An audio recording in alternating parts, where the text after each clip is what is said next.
사랑하는 형제자매 여러분, 잠시 귀를 기울여 주십시오. 지금 이 순간 온 세상에 선포되고 있는 목소리들에 깊은 주의를 기울여야 합니다. 이것은 단순한 잡담이나 예측이 아닙니다. 이것은 우리 사회가 어느 방향으로 이끌리고 있는지에 대한 거대한 계획이며 선언이고 심지어는 미묘한 예언이기도 합니다. 오늘의 말씀이 여러분의 마음에 울림을 준다면 이 메시지를 나누는 것은 은혜의 씨앗을 심는 것과 같습니다. 이 말씀을 듣는 모든 분들 위해 하나님의 평강이 함께하시기를 기도하며 시작하겠습니다. 최근 한 인터뷰에서 기술 분야에 가장 영향력 있는 인물 중 한 명인 빌 게이츠는 인공지능에 의해 근본적으로 변화될 세상에 대한 자신의 비전을 공유했습니다. 그는 앞으로 10년 안에 인공지능, 즉 AI가 수많은 의사와 교사를 대체할 것이며 대부분의 일에 더 이상 인간이 필요하지 않을 것이라고 말했습니다. 그의 말에 따르면 지금까지는 훌륭한 의사나 뛰어난 교사와 같은 지능이 희소한 자원이었지만 AI의 발전으로 인해 앞으로 10년 안에 최고의 의료 상담이나 개인 교습과 같은 서비스가 거의 무료로 제공되는 흔한 일이 될 것이라고 합니다. 그는 AI가 치명적인 질병에 대한 획기적인 치료법, 기후변화에 대한 혁신적인 해결책, 그리고 모든 사람을 위한 양질의 교육을 제공하며 인류에게 큰 혜택을 줄 것이라는 낙관적인 전망을 내놓았습니다. 또한 그는 물건을 만들고 옮기고 식량을 재배하는 일들은 시간이 지남에 따라 기본적으로 해결될 문제가 될 것이라고 덧붙였습니다. 잠시 멈추어 이것이 진정으로 무엇을 의미하는지 생각해 보십시오. 이 비전에 따르면 식량 생산, 상품 제조, 서비스 제공과 같이 인간의 삶을 지탱하는 거의 모든 과정이 곧 기계에 의해 처리될 것입니다. 이것은 공상과학소설의 시나리오가 아닙니다. 이것은 경제와 기술 발전에 막대한 영향력을 가진 세계적인 엘리트들이 예측하고 만들어가고 있는 현실입니다. 그들은 AI를 인류가 직면한 거의 모든 주요 문제에 대한 전능하고 모든 것을 알며 모든 것을 할 수 있는 해결책으로 포장하고 있습니다. 마치 AI가 인류를 구원할 구세주, 즉 기계의 메시아인 것처럼 그 위상을 높이고 있습니다. 우리의 관심은 인간의 노력에서 알고리즘의 효율성으로, 인간의 지혜에서 기계의 정밀함으로 옮겨가고 있습니다. 빌 게이츠가 AI가 의사와 교사를 대체한다고 말할 때 그는 공감, 비판적 사고, 직관, 그리고 관계 형성이 필수적인 가장 인간 중심적인 두 직업을 언급하고 있는 것입니다. 그러나 그는 AI가 이러한 특성들을 복제하거나 심지어 능가할 수 있는 미래를 꿈꾸고 있습니다. 그 기저에 깔린 메시지는 이것입니다. 인간의 고유함은 더 이상 필수 불가결한 것이 아니다. 이러한 이야기는 다른 영역에서도 계속해서 펼쳐지고 있습니다. 테슬라의 CEO 일론 머스크는 최근 전 직원 회의에서 풍요로 가득 찬 미래에 대해 이야기했습니다. 결핍이 사라지고 누구나 원하는 것을 가질 수 있는 세상, 그는 로봇공학과 AI가 그 열쇠라고 말했습니다. 그는 우리가 원하는 미래는 아무도 부족함을 느끼지 않는 미래입니다. 당신이 원하는 것을 가질 수 있는 미래라고 말했습니다. 모두가 풍요로운 유토피아. 하지만 우리는 질문해야 합니다. 어떤 대가를 치러야 하는가? 우리의 역할이 최소화되거나 사라질 때 인간의 목적과 책임, 존엄성은 어떻게 되는가? 우리가 더 이상 생산을 위해 노동하지 않고 단순히 소비만 하게 될 때 그것이 인간이라는 존재의 의미 자체를 바꾸지 않겠는가? 더 중요한 것은 이러한 결정을 내리는 알고리즘을 누가 통제하는가 하는 점입니다. 사람들이 무엇을 받고 어떻게 살아야 할지를 지시하게 될 인프라를 누가 소유하는가? 기계와 코드가 사회의 핵심 기능을 지배할 때 우리에게 진정한 자유는 남아있을 것인가? 우리는 이러한 생각들이 정상적인 것으로 받아들여질 때 경계를 늦추지 말아야 합니다. 이것은 단순한 기술의 발전이 아닙니다. 이것은 세계관, 가치체계, 그리고 인간 정체성의 근본적인 변화입니다. 우리가 AI가 의술, 교육, 양육, 창조와 같이 전통적으로 인간의 경험에 뿌리를 둔 역할을 대신할 수 있다고 믿기 시작할 때, 우리는 인류를 신성한 존재가 아닌 구식의 존재로 보는 세상에 한 걸음 더 가까워지는 것입니다. 많은 사람들이 놓치고 있는 사실이 있습니다. 마지막 때에 적그리스도가 세계 무대에 등장할 때 그는 처음부터 자신의 통제 시스템을 구축하지 않을 것입니다. 어떤 이들이 상상하는 것과는 달리 그는 허둥지둥 기술 인프라를 조직하거나 각국 정부를 규합하거나 처음부터 네트워크를 구축하지 않을 것입니다. 아닙니다. 그가 필요로 하는 모든 것은 이미 완벽하게 작동하고 있을 것입니다. 그가 그저 활성화하고 지배하기만 하면 되는 상태로 말입니다. 디지털 인프라, 감시 시스템, 금융기술 등 모든 것이 이미 우리 일상생활의 구조 속에 깊숙이 자리 잡고 있을 것입니다.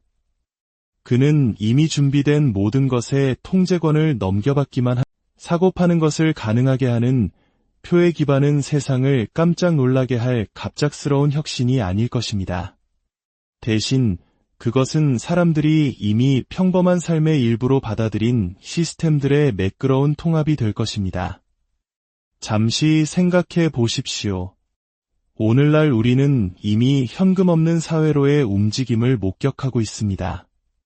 디지털 지갑, 생체 인식, 안면 인식, 그리고 중앙 집중식 디지털 화폐가 전통적인 금융 시스템을 빠르게 대체하고 있습니다.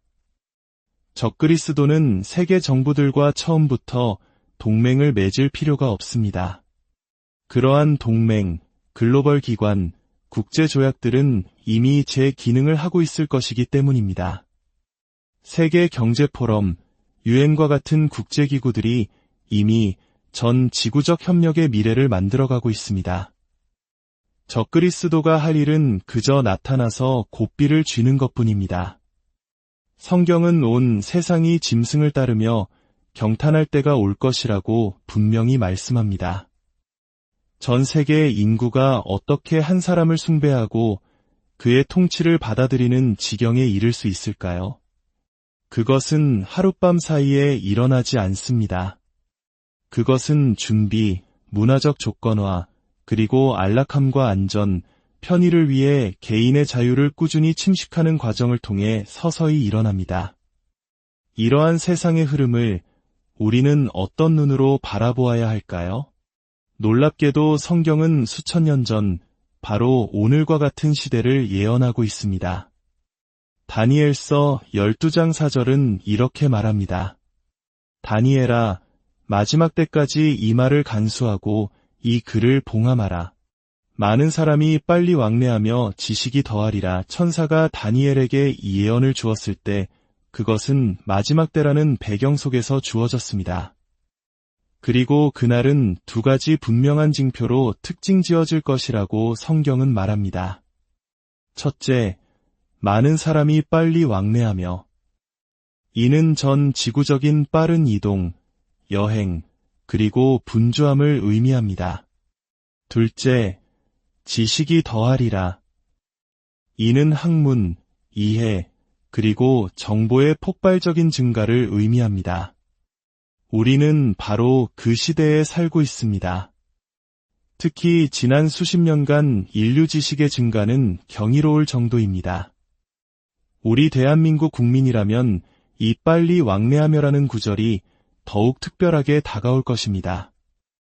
불과 수십 년 만에 전쟁의 폐허에서 눈부신 경제성장을 이룩한 우리의 역사는 그야말로 인류사에서 유례를 찾기 힘든 속도의 시대였습니다. 과거 수천 년 동안 인류의 지식은 느리게 증가했습니다. 농사 짓는 법을 배우고 금속을 다루고 도시를 건설했습니다. 인쇄기, 나침반, 항해술, 수학 등 발견의 시대가 있었지만 그 속도는 꾸준하고 예측 가능했습니다. 하지만 지난 150년을 보십시오. 1876년에 전화기가 발명되었고 1903년에는 라이트 형제가 최초의 동력 비행기를 날렸습니다. 1989년에는 월드와이드 웹이 탄생했습니다. 오늘날 우리는 주머니 속에 슈퍼컴퓨터를 가지고 다닙니다. 즉각적인 통신, 전 세계 항법, 녹화, 번역, 그리고 기록된 거의 모든 사실에 접근할 수 있는 기기를 말입니다. 마차에서 고속열차와 제트기로 수개월이 걸리던 손편지에서 수밀리초 만에 대륙을 가로질러 실시간 영상을 보내는 시대로 이것이 바로 다니엘이 내다본 세상입니다. 단순히 지식이 많아지는 것이 아니라 기하급수적으로 증가하는 지식 말입니다. 오늘날 인터넷과 인공지능, 실시간 데이터 덕분에 일부 과학 분야에서는 지식이 12시간마다 2배로 증가한다고 합니다. 아침과 저녁마다 특정 분야의 정보량이 그 전에 2배가 되는 것입니다. 이전 세대는 상상조차 할 수 없었던 속도입니다. 이것은 완만한 곡선이 아니라 수직 상승입니다. 하지만 다니엘서의 예언에서 우리가 주목해야 할 무서운 점은 지혜가 아닌 지식이 더해진다는 사실입니다. 바로 우리가 보고 있는 현실입니다. 인류는 정보의 홍수 속에서 살고 있지만 지혜에는 굶주려 있습니다. 우리는 원자를 쪼갤 수 있지만 전쟁을 멈추지 못합니다. 전 세계 누구와도 소통할 수 있지만 평화를 위해 우리의 말을 사용하지 못합니다. 질병을 치료할 수 있지만 동시에 바이러스를 만들어낼 수도 있습니다. 이러한 불균형은 위험합니다. 에덴 동산의 선악을 알게 하는 나무는 하나님에 대한 순종 없는 지식이 재앙으로 이어진다는 것을 우리에게 상기시킵니다. 성경은 여호와를 경외하는 것이 지혜의 근본이라고 경고합니다. 그 기초가 없다면 우리의 늘어난 지식은 축복이 아닌 파괴의 도구가 될 수 있습니다. 세상은 데이터의 바다에 빠져들고 있지만 가장 중요한 지식은 변하지 않았습니다. 그것은 바로 예수 그리스도를 통해 하나님을 아는 것입니다. 사도 바울은 빌립보서 3장 8절에서 내 주 그리스도 예수를 아는 지식이 가장 고상하기 때문에 다른 모든 것을 배설물로 여긴다고 고백했습니다. 세상의 지식이 늘어난다고 해서 당신의 영혼을 구원할 수는 없습니다. 죄를 지울 수도 영혼을 준비시켜줄 수도 없습니다. 오직 복음의 진리만이 그것을 할 수 있습니다. 디모데후서 3장 7절에 따르면 마지막 때의 사람들은 항상 배우나 끝내 진리의 지식에 이를 수 없으리라고 합니다. 얼마나 비극적인 모습입니까? 인류는 도서관과 서버를 정보로 가득 채우면서도 정작 자신들을 구원할 수 있는 진리에는 눈이 멀어 있습니다. 지식은 증가했습니다. 사람들은 분주하게 왕래하고 있습니다.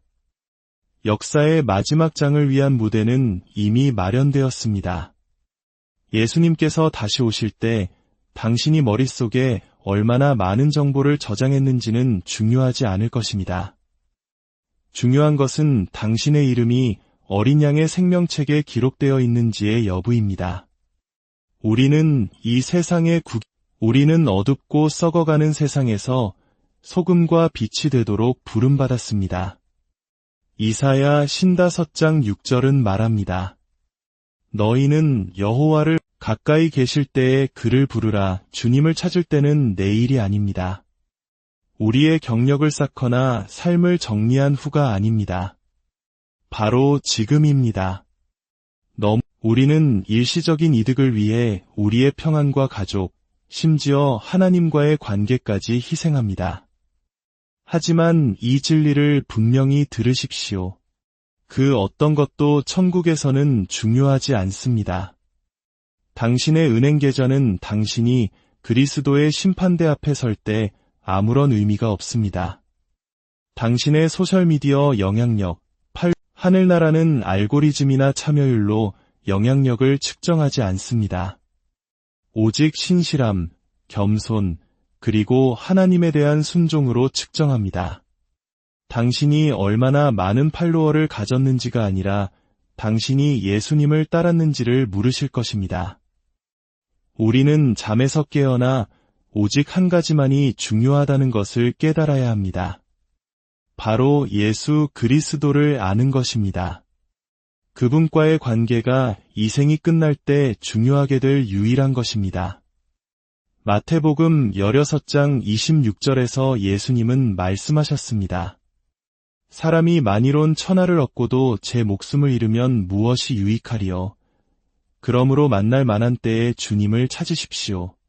가까이 계실 때에 그를 부르십시오. 당신의 마음을 온전히 내어드리십시오. 지체하지 마십시오. 죄를 회개하고 위의 길로 걸어가십시오. 당신과 하나님 사이의 친밀함을 가로막는 모든 우상, 모든 방해물, 모든 일시적인 추구를 내려놓으십시오. 나팔이 울리고 그리스도께서 돌아오실 때 더 이상의 시간은 없을 것입니다. 문은 닫힐 것입니다. 기회는 사라질 것입니다. 그러나 오늘, 바로 지금 그분은 가까이 계십니다. 그분은 부르고 계십니다. 자비를 베푸시고 용서를 제안하십니다. 그리고 주의 이름을 부르는 자는 구원을 얻으리라고 약속하십니다. 사라져가는 것들을 놓고 영원하신 분을 붙잡으십시오. 이 세상은 지나가되 오직 하나님의 뜻을 행하는 자는 영원히 거하느니라. 지혜롭게 선택하십시오. 생명을 선택하십시오. 아직 시간이 있을 때 그리스도를 선택하십시오. 오늘 이 말씀을 듣는 모든 분들의 마음에 하나님께서 주시는 참된 평안과 지혜가 가득하기를, 그리하여 세상의 소리가 아닌 주님의 음성을 따르는 복된 삶을 살아가시기를 간절히